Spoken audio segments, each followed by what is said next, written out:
labas. Šito begalinio noro dalintis, bendrauti, kilo tokia mintis, kad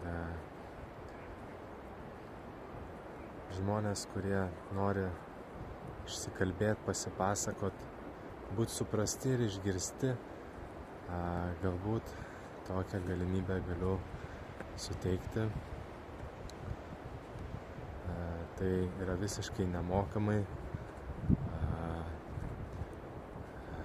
ir aišku, jeigu jausit, kad labai padeda, visada aukos principų galima atsidėkoti. Bet intencija ir noras yra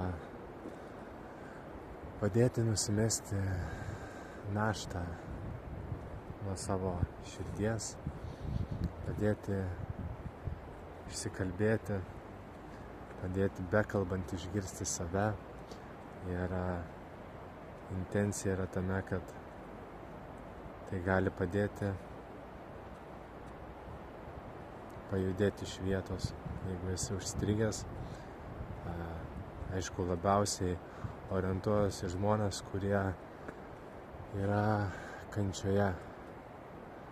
Tai daug kas gali pasakyti, aš kančioje, taip, bet aš turiu omeny dvasiniai kančioj. Ir visas mūsų pokalbis bus per paprastumą ir dalinimąsi savo patirtimi, jokio įsipareigojimo, jokios naudos man, tik tai noras padėti tau. Toliau, kas labai svarbu, akcentas, vienas iš svarbiausių, kad tau nebūtina to daryti, jeigu tu nejauti, kad nori. Tai reiškia, aš nesu psichoterapeutas, aš nesu psichologas, aš esu pats su savo, tuo vadinkime, su savo dovanom, su savo liga, kuri yra diagnozuota kaip šizofrenija. Tačiau kuom aš kitoks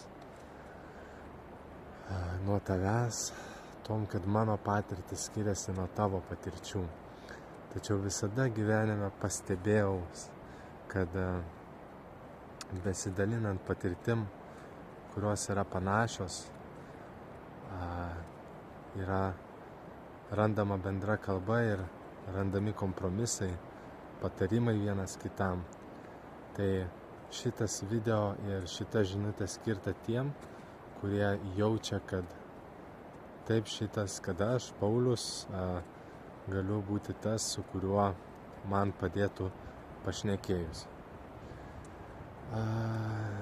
Bus daugiau informacijos, bet pati idėja yra skirti valandą, gal 2 pokalbiui.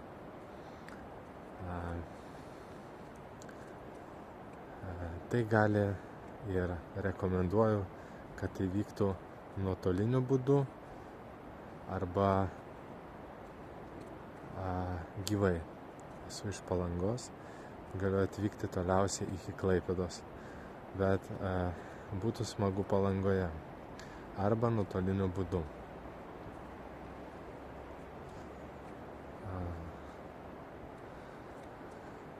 Žinoma, kaip ir jūs visi susiduriu su savo baimėmis. Mano baimė ir nerimas šiuo metu yra tas, kad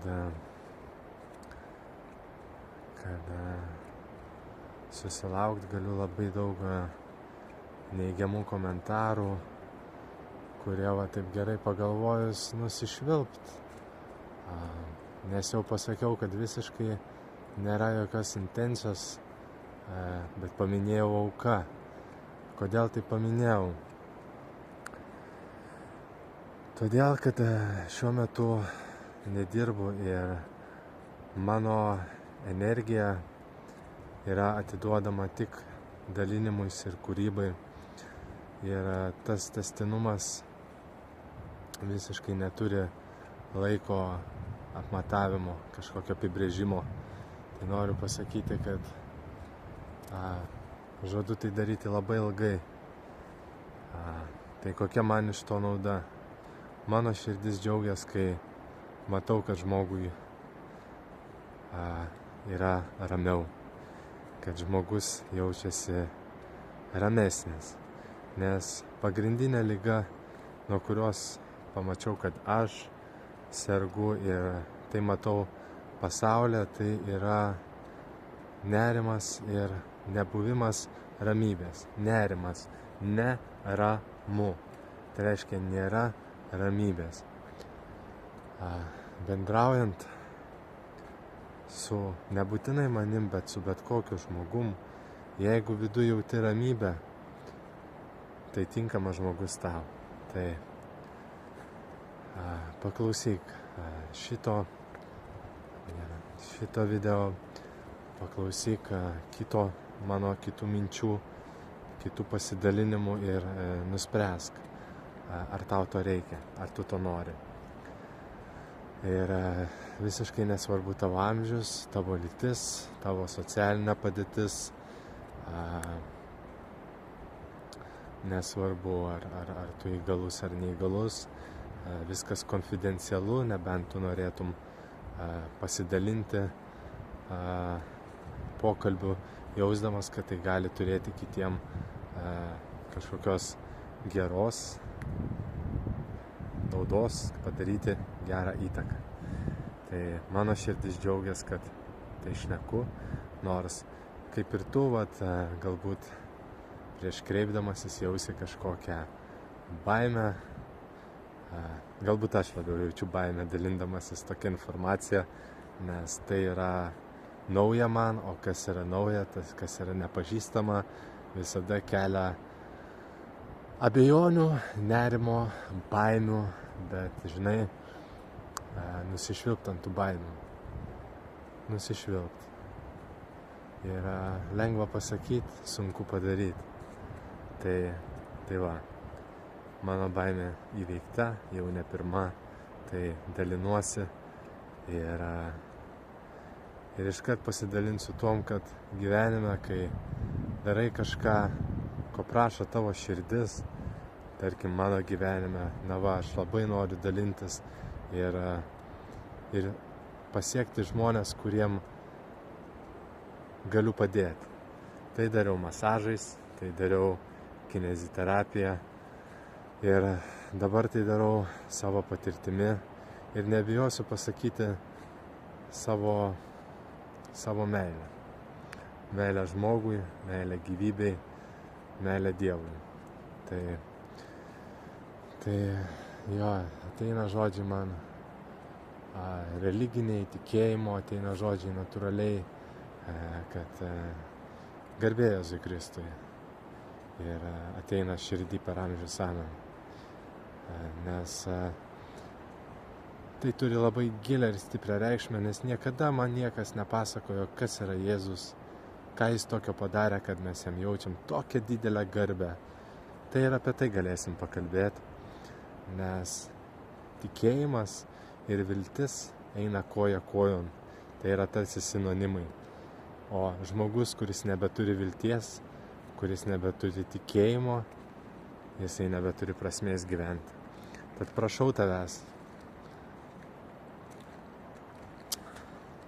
mielas drauge, neprarask tikėjimo ir vilties gyventi. Kabinkis visada, nes Dievas su tavimi, meilė su tavimi, pasaulis prieš tave, bet Dievas su tavimi. Kaip atskirti, kas yra pasaulis, kas Dievas, kas yra meilė, kas ne vėl. Tik tu pats gali tai padaryti. Aš tik galiu pasidalinti savo patirtim ir jeigu tai yra tau naudinga, tai yra ir man naudinga. Tai va, bus daugiau informacijos. Iki. Aleliuja.